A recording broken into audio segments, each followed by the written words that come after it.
So you thought the interview went really well. They smiled, they nodded, you answered every question, then silence. Or worse, a rejection email. Most people never figure out what went wrong. By the end of this video, you'll know the 3 reasons you didn't make it past round 1, and none of them are what you think, so stick with me. Here's what's actually happening in the interviewer's brain. They're not thinking, are the answers correct? They're thinking, will this person make me look good or look stupid for hiring them?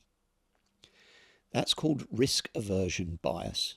Behavioural research shows that people fear losses twice as much as they value gains, which means hiring managers aren't looking for the best candidate, they're looking for the safest one often. The person who won't blow up in their face. So when you walk out thinking I answered everything well, but they ghost you, it might be because you didn't make them feel safe. You didn't reduce their personal risk. Here's how most people accidentally trigger that risk alarm. Most people describe their job, not their impact. So a bad example might be, I managed a team of 5 and ran our monthly reporting process. Well, so what?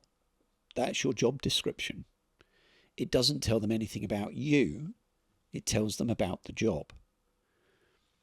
A good version might be, I rebuilt our reporting process, cutting turnaround time from 10 days to 3 days, which meant the exec team could make decisions a week faster. My team delivered this while maintaining 100% accuracy. Now, see the difference. One's a task and one's an outcome.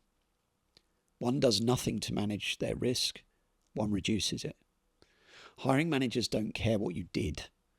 They care what happened because of what you did. Impact, results, evidence that you've moved the needle. If every answer describes activity instead of outcomes, you just sound replaceable. The second mistake is you answered the question they asked, but you didn't connect it to what they need.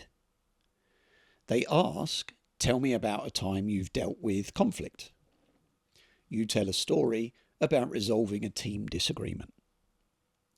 But you never said, and that's exactly the kind of dynamic I'd navigate here, especially as you're integrating 2 teams post a merger. You gave them a good answer, but you didn't give them one directly relevant to them. Every answer should end with the bridge. And that's why I think this experience is directly applicable to what you're facing here with X. You're making it relevant to them. If you don't make that connection, they won't either. Their brains are very busy. Do the work for them. Third mistake. At the end, they ask if you've got any questions. And you say, what's the culture like? Or what's a typical day? It's generic, it's safe, and it's very, very forgettable. Or worse, you say, no, I think you've covered everything. Well, that's just told them that you're not at all interested. Your questions are as important as your answers.